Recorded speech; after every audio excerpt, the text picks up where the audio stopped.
अब बेटा देखते हैं एक क्वेश्चन हॉरिजॉन्टल प्रोजेक्शन का। A body is thrown horizontally from top of a tower and strikes the ground after 3 second at an angle of 45 degree with horizontal. Find the height of tower and speed by which it was projected.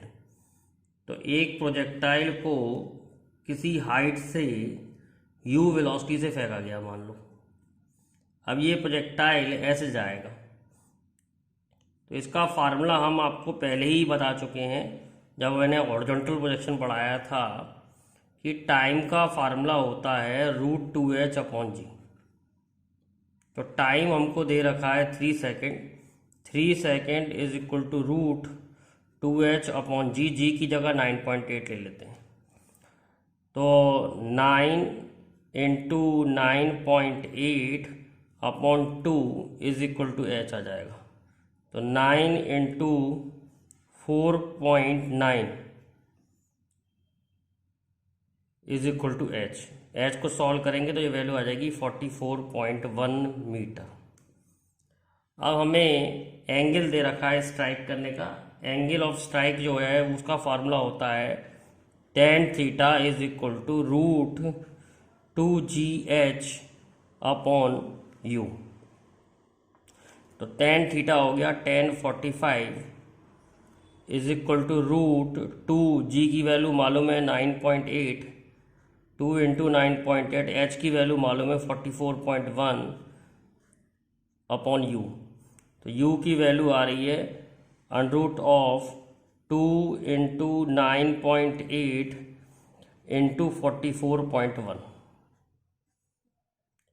तो 44.1 को हम लिख सकते हैं 4.9 into 9। जैसे यहाँ से देखा 44.1 4.9 इंटू 9, 2 इंटू 9.8 इंटू 4.9 इंटू 9। तो 4.9 इंटू 2 9.8 हो गया। तो ये 9.8 रूट में से बाहर आ गया और √9 का रूट जो हो गया वो 3 हो गया। सॉल्व करेंगे तो ये वैल्यू आ जाएगी 29.4 मीटर पर सेकेंड। तो ये देखना पड़ता है कि न्यूमेरिकल किसका है, हॉरिजॉन्टल प्रोजेक्शन का है या प्रोजेक्शन फ्रॉम ग्राउंड का है। ये प्रोजेक्शन जो है हॉरिजॉन्टली फ्रॉम अ बिल्डिंग है, तो इसके फॉर्मूले हमें पहले से ही मालूम है। टाइम पीरियड जो होता है जिसे मैं टाइम ऑफ फ्लाइट कहता हूँ √2h/g। तो √2h/g में टाइम मालूम था तो h निकाल लिया 44.1।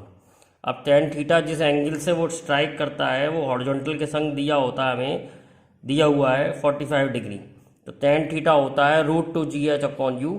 जी सबकी वैल्यू रख के मैंने u की वैल्यू सॉल्व कर ली। तो इस तरीके से हम प्रॉब्लम सॉल्व करेंगे हॉरिजॉन्टल प्रोजेक्शन की। एक क्वेश्चन और देखते हैं। A fighter plane is flying horizontally at an altitude of 1.5 kilometre. एक फाइटर प्लेन है जो कि 1.5 किलोमीटर पर चल रहा है with a speed of 720 kilometre per hour. तो 720 इंटू 5/18, 18 4 द 72, तो ये हो गया 200 मीटर पर सेकेंड। तो 200 मीटर पर सेकेंड चल रहा है। एक गन को इस तरीके से मारना है कि वो हिट करे इसे। At what angle from the vertical. तो ये थीटा निकालना है फ्रॉम द वर्टिकल।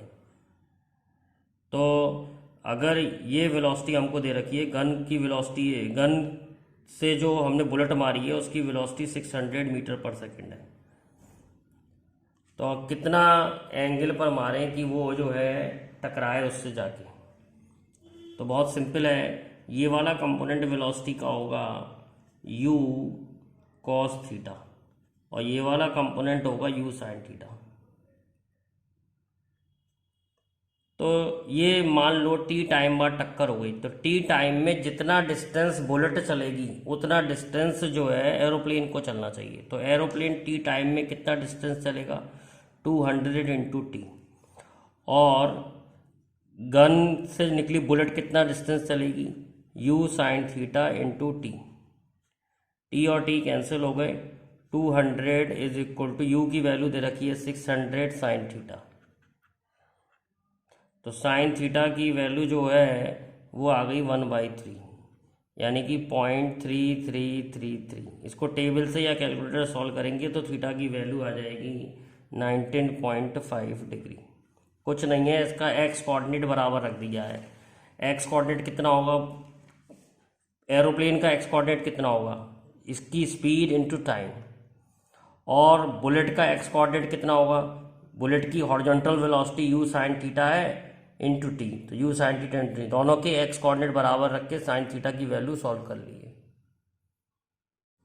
अब देखिए, two buildings are 200 metre apart. दो बिल्डिंग जो हैं 200 मीटर दूरी पर हैं। One building is 540 metre high, ये 540 मीटर हाई बिल्डिंग है। With what velocity ball should be thrown horizontally, इसमें से बॉल फेंकनी है so that it enter window of another building which is 50 metre from the ground. तो इसकी window 50 metre ऊंची है, बॉल को इस तरीके से फेंकना है कि इसमें से ऐसे चली जाए विंडो में। तो हम पहले वो निकालेंगे कि इसकी हाइट क्या है, कितनी हाइट या कितना वर्टिकली चल रहा है प्रोजेक्टाइल। तो इतना चल रहा है, ये डिस्टेंस हाइट हो गई प्रोजेक्टाइल की। तो h हो गया 540 माइनस 50, 490। और बेटा ये रेंज हो गई, 200। तो रेंज का फार्मूला है हमारे पास u into root of 2h upon G. तो रेंज मालूम है, u निकालना है, h मालूम है, g मालूम है। अब देखो ये 490 दिया है तो g को 9.8 लेना ज़्यादा बेटर रहेगा। तो रेंज इज 200, u निकालना है 2 इंटू 490 डिवाइड बाय 9.8। तो ये पॉइंट हटाया, 0 इधर बढ़ गया, 98 से कैंसिल हो गया, 200 इज इक्वल टू 10 u आ गया। तो u की वैल्यू आ गई तुम्हारी 20/10 यानी कि 20 मीटर पर सेकेंड। तो इसमें बेटा मैंने हॉरिजॉन्टल प्रोजेक्शन में रेंज का डायरेक्ट फार्मूला लगा लिया। तो क्वेश्चन अगर समझ में आ जाता है तो आसानी से सॉल्व हो जाता है। तो पहले आपको क्वेश्चन समझना है कि क्या कह रहा है, कैसे जा रहा है, आपको विजुलाइज करनी है सिचुएशन, उसके बाद डायग्राम बना के सॉल्व कर लो, इजीली हो जाता है। एक क्वेश्चन और देखते हैं। From top of a building 19.6 metre high, ये टॉप ऑफ अ बिल्डिंग है 19.6 metre high. A ball is thrown horizontally, u velocity से बॉल फेंकी, ऐसे गई। It hits the ground after how much time it hits the ground, कितनी देर में ground पर टकराएगी। टाइम का तो फॉर्मूला हमें मालूम ही है, √2h अपॉन जी। तो √2h की वैल्यू 19.6 दे रखी है अपॉन जी की वैल्यू 9.8 ले लेते हैं। 19.6 दिया ना, कैंसिल हो जाएगा, तो 2 टाइम चला गया, आंसर आ गया 2 सेकेंड। अब कह रहा है if the line joining point of projection where it hits makes an angle of 45 degree. If the line joining point of projection and where it hits makes an angle of 45 degree. ये line जो है point of projection और जहाँ ये hit कर रही है ये एंगल 45 है। तो आपको बताना है इनिशियल वेलोसिटी क्या होगी। तो पहले हम रेंज निकाल लेते हैं। 1045 होगा 19.6 अपॉन आर। तो 1045 1 होता है, तो आर आ गया 19.6। अब रेंज का फार्मूला मालूम है, u into √2h upon G. तो u आपको दे रखा है, रेंज दे रखी है 19.6, u आपको निकालना है 2 इंटू h 19.6 अपॉन जी। तो u की वैल्यू सॉल्व करेंगे तो u की वैल्यू आ जाएगी 19.6 अपॉन 2, तो u हो गया आपका 9.8। तो इतना सिंपल क्वेश्चन है, लेकिन बेटा सिंपल उनके लिए है जिसने थ्योरी याद कर रखी है। जो बच्चे थ्योरी और फॉर्मूला याद नहीं रखेंगे उनके लिए छोटे छोटे क्वेश्चन भी टफ हो जाते हैं।